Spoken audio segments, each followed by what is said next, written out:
ಸರ್ವ ದೇವಾಲಯಗಳಲ್ಲಿ ನಮಸ್ಕಾರ ಸಲ್ಲಿಸಿ ಎಲ್ಲ ಭಕ್ತವೃಂದಕ್ಕೆ ಹೇಳುವುದೇನೆಂದರೆ ಇದು 60ನೇ ಸಪ್ತಾಹ ಬಸವ ಜಯಂತಿ 29-30 ರಥೋತ್ಸವ ಸಾಂಸ್ಕೃತಿಕ ಕಾರ್ಯಕ್ರಮ ಅನುಭವ ಜಾನಪದ ಎಲ್ಲವೂ ಬಹಳ ವಿಜೃಂಭಣೆಯಿಂದ ಈ ಸಲ ನಡೆಯಬೇಕಾಗಿದೆ. ಪ್ರತಿ ಸಲದಕ್ಕಿಂತಲೂ ಈ ಸಲ ಎಲ್ಲ ದೊಡ್ಡ ದೊಡ್ಡ ಗಣ್ಯ ಮಾನ್ಯರು ಬರುವಂತೆ ಕಾಣುತ್ತಾರೆ.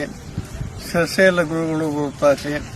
ಇದುವಲ್ಲದೆ ಎಲ್ಲ ಭಕ್ತರು ಬಂದು ಸೇವಾದಲ್ಲಿ ತೊಡಕಬೇಕು. ಸೇವಾ ಮಾಡುವುದಲ್ಲದೆ ಎಲ್ಲರೂ ತಮ್ಮೊಳಗೆ ಇನ್ನೊಬ್ಬರಿಗೆ ಏನಾದರೂ ತ್ರಾಸಾಗುವಂತೆ ಇದ್ದರೆ ಅದನ್ನು ಕಾಯಬೇಕು. ನೀವೆಲ್ಲರೂ ಬಹಳ ಒಕ್ಕಟ್ಟಿನಿಂದ ಕೆಲಸ ಮಾಡಿ ದೇಶ ಸಂಪ್ರದಾಯ ಬೆಳೆಯಬೇಕಾಗಿದೆ. ಈ ಸಂಪ್ರದಾಯದಲ್ಲಿ ಸಮಾಜ ಕಲ್ಯಾಣ ಆಗಬೇಕಾಗಿದೆ. ಸಮಾಜ ಕಲ್ಯಾಣ ಆಗುವುದರಿಂದ ದೇಶದ ಕಲ್ಯಾಣ ಆಗುತ್ತದೆ.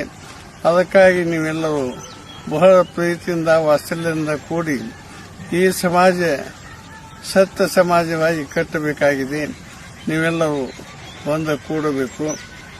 ಮುಂದೆ 30ನೇ ತಾರೀಖಿಗೆ ರಥೋತ್ಸವ, ಇದಲ್ಲದೆ ಸಾಂಸ್ಕೃತಿಕ ಕಾರ್ಯಕ್ರಮ, ಇದಲ್ಲದೆ ಇನ್ನೂ ಏನೇನು ಕಾರ್ಯಕ್ರಮ ಆಗುತ್ತವೆ ಅದನ್ನು ಹೇಳಲಿಕ್ಕೆ ಬರುವುದಿಲ್ಲ. ಎಲ್ಲರೂ ಎಲ್ಲ ಜಾಗೃತ ಜಾನಪದ ಕೇಳಿ ನೀವೆಲ್ಲರೂ ಜಾಗೃತ ಆಗಿ ನಮ್ಮ ದೇಶವನ್ನು ಕಾಯುವ ಬೆನ್ನೆಲು ಆಗಬೇಕೆಂದು ನನ್ನ ವಿನಂತಿ ಇರುತ್ತದೆ. ತಂದೆ ನಂದೀಶನು ರಾಮರಾಜ್ಯ ಕಟ್ಟಬೇಕೆಂಬ ಆಸೆ ಇಟ್ಟಿದ್ದಾನೆ. ಅದಕ್ಕಾಗಿ ಯಾವ ಪ್ರದೇಶದ ಹಾವಳಿ ನಮ್ಮ ದೇಶದ ಮೇಲೆ ಆಗಬಾರದು. ನಮ್ಮಲ್ಲಿ ಪ್ರಜೆಗಳಿದ್ದರೂ ಧರ್ಮವಂತರಾಗಿ ಸೈನಿಕರು ಸಹಿತ ಆಗಬೇಕು. ನೀವು ಜೈ ಜವಾನ್ ಜೈ ಕಿಸಾನ್ ಎನ್ನುವ ಮಾತನ್ನು ನೆನಪಿಟ್ಟು ನೀವು ನಮ್ಮ ದೇಶಕ್ಕೆ ಯಾವಾಗಲೂ ಸಹಕಾಲ ವಯಸ್ಸುಗಳ ಹಾವಳಿ ಕಡಿಮೆ ಆಗುವಂತೆ ನೋಡಿಕೊಳ್ಳಬೇಕೆಂದು ನನ್ನ ಆಸೆ.